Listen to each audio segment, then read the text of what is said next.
The Black Phone Review, a thrilling but convoluted serial killer story. The Black Phone is a chilling horror thriller with a creepy performance from Ethan Hawke packaged in a convoluted supernatural serial killer story.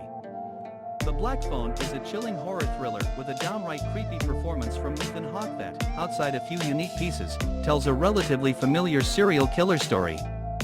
It's a well-constructed film at nearly every level, with great showings from its kid actors and adult stars alike, atmospheric cinematography, and satisfying jump scares, yet, it falls short in exploring its most intriguing components, notably the titular Black Phone and creepy antagonist the Grabber, two aspects that could have differentiated the movie from similar kid trapped in a killer's basement movie tropes.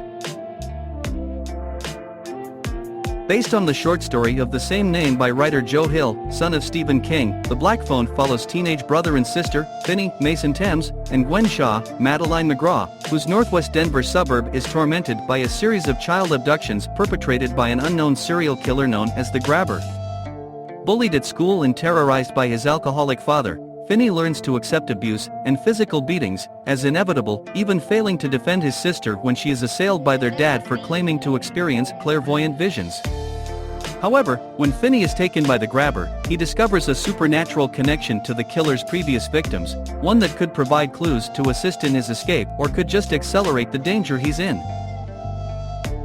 Directed by modern horror maestro Scott Derrickson, who previously horrified audiences with the exorcism of Emily Rose and Sinister, not to mention Doctor Strange, The Black Phone benefits from Derrickson's experience and artistic flourishes, which elevate the movie above standard horror fare. Nevertheless, the setup is stronger in premise than it is in final execution, and the filmmaker struggles to expand Hill's short story source material into a full-length movie, even less so a franchise starter on the level of Sinister. Derrickson supplies entertaining scares, nerve-wracking set pieces, and satisfying payoff, but also leaves a lot on the table, failing to develop either the Grabber or the Black Phone's supernatural aspects into anything beyond plot beats that push Finney's journey forward.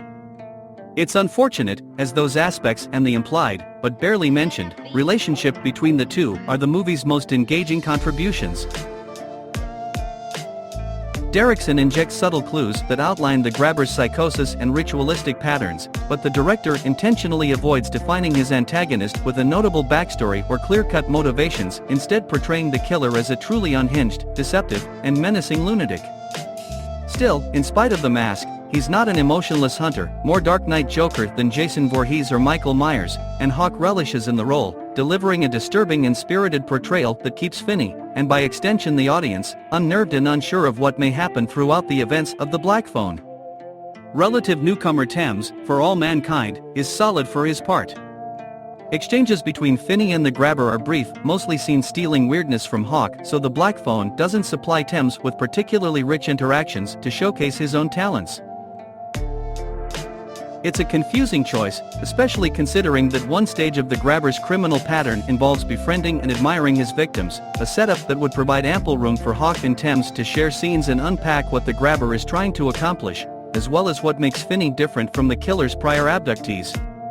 Derrickson provides an in-canon explanation for why many of the pair's encounters are cut short, but it's an underwhelming one. Still, Finney's kid hero path from school punching bag to survivalist is satisfying to follow, even if it will leave some viewers wanting more from his confrontations with the Grabber. That said, while Thames is the primary protagonist, with few meaty interactions between Finney and the Grabber, he's often upstaged by his on-screen sister, who spars with bullies, cops, and her own father in an effort to find her brother.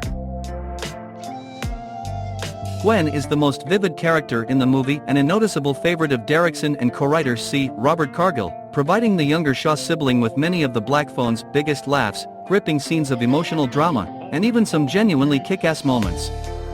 Considering the caliber of Derrickson and Cargill's prior collaborations, audiences should be aware that, even though The Black Phone has more than enough creepy moments and a surprising amount of jump scares to satisfy scary movie fans, it's more true crime thriller with a supernatural through-line than an unrelenting horror ride.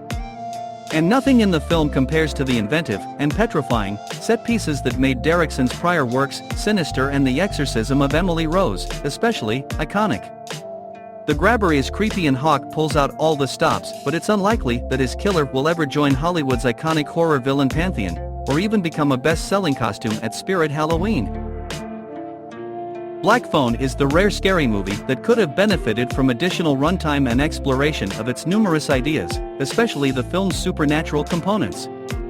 Instead, despite quality parts, especially performances from Hawke, Thames, and McGraw as well as the movie's eerie 1978 setting and atmosphere, Derrickson struggles to build upon Hill's short story in enough significant ways to make the movie version any richer or more terrifying than its 30-page source material. The result is a beautifully shot and well-acted live-action short story, but one that's missing enough connective tissue, fresh ideas, and time spent between its characters to produce a lasting feature film experience. Ethan Hawke interview. The Black Phone star Ethan Hawke talks about playing a villain for the first time, whether Arthur Harrow is dead, and wanting a Star Wars role. The Black Phone sees star Ethan Hawke once again teaming up with the dynamic duo behind his 2012 hit Sinister, writer-director Scott Derrickson and co-writer C. Robert Cargill.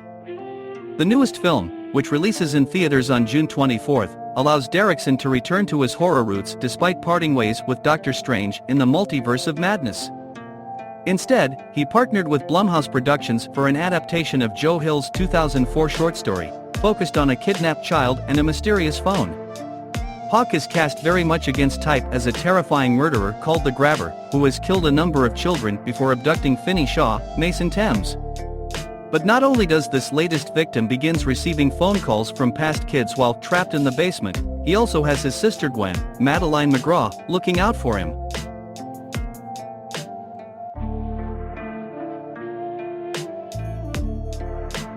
Will supernatural forces and sisterly affection be enough to stop the Grabber in his tracks? Screen Rant spoke to Hawke about agreeing to play a villain for the first time thanks to Scott Derrickson, whether Moon Knight's Arthur Harrow is dead, and why he hasn't been in a Star Wars film yet. The Black Phone synopsis: Finney Shaw is a shy but clever 13-year-old boy who's being held in a soundproof basement by a sadistic, masked killer. When a disconnected phone on the wall starts to ring, he soon discovers that he can hear the voices of the murderer's previous victims and they are dead set on making sure that what happened to them doesn't happen to Finney. Check out our other interview with the Black Phone producer Jason Blum, director Scott Derrickson, and stars Mason Thames and Madeline McGraw, as well as our previous interview with Ethan Hawke for Moon Knight.